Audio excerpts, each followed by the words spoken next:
Siguro Pop, I learned and what stuck ko sa akin talaga. Medyo spot on po yung realization ko doon sa part I is like, oo nga naman. And it completely changes how you look at things. Being in sales doesn't mean na you're always doing a force heavy and hard sell kasi parang iniisip agad pag sales parang kailangan kong i-kilos. Kasi totoo naman, hindi naman i-kilos yung pera para sa'yo. Hindi naman yan bigla-biglang pupunta sa'yo. And it's literally, you navigate every life which is related to job.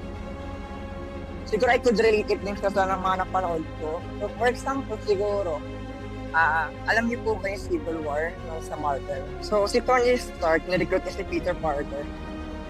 Hindi siya nagbigay ng malaking monologue or a heavy covered speech. Pineser siya. Nakaupo lang siya dun sa kung saan naka-inside si Peter Parker. Tapos nagtatanong lang siya ng why.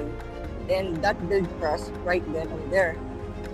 Basically, yun the whole secret dun kasi which natakal din naman si Candy. Yung when you focus building trust, meeting and delivering, you're not just facing a conversion, you're offering a legit partnership.